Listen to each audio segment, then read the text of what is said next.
Hello दोस्तों। तो आज हम बात करने वाले हैं चार दोस्तों की एक सच्ची घटना जो एडवेंचर यानी घूमने का बहुत ही ज़्यादा शौक रखते थे।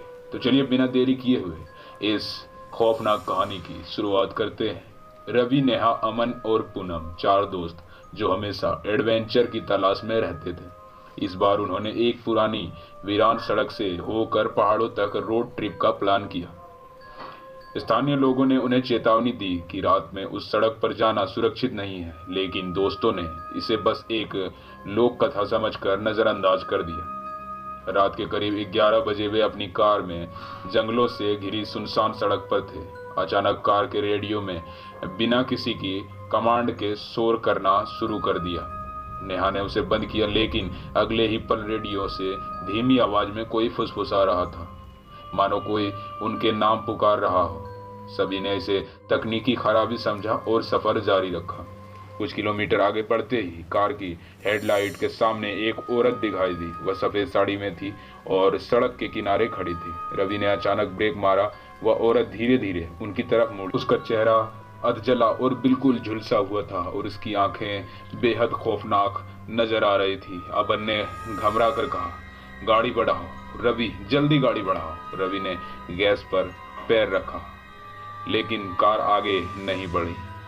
उस औरत ने अपने कंकाल जैसे हाथ से कार के बोनेट को छू लिया। उसी समय कार का इंजन खुद बंद हो गया और साथ ही चारों दोस्तों के फोन भी स्विच ऑफ हो गए। डर के मारे पूनम ने जोर से चीखते हुए कार का दरवाजा खोला और बाहर भागने लगी। तभी वह औरत बिजली की तेजी से उनके सामने आ गई और उसकी गर्दन पकड़ ली। पूनम की आंखें सफेद हो गई और वह बेहोश होकर जमीन पर गिर पड़ी। तभी रवि, नेहा और अमन जैसे तैसे पूनम को उठाकर वापस कार में ले आए।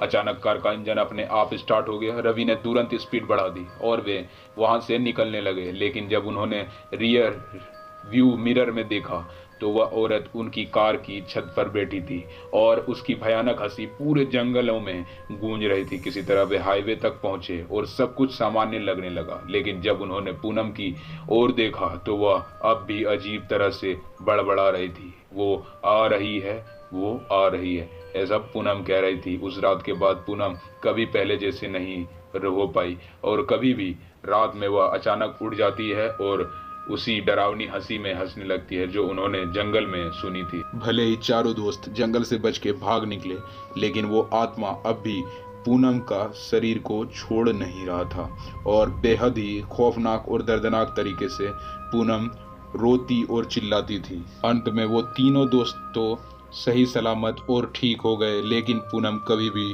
ठीक नहीं हो पाई उस हादसे के बाद से।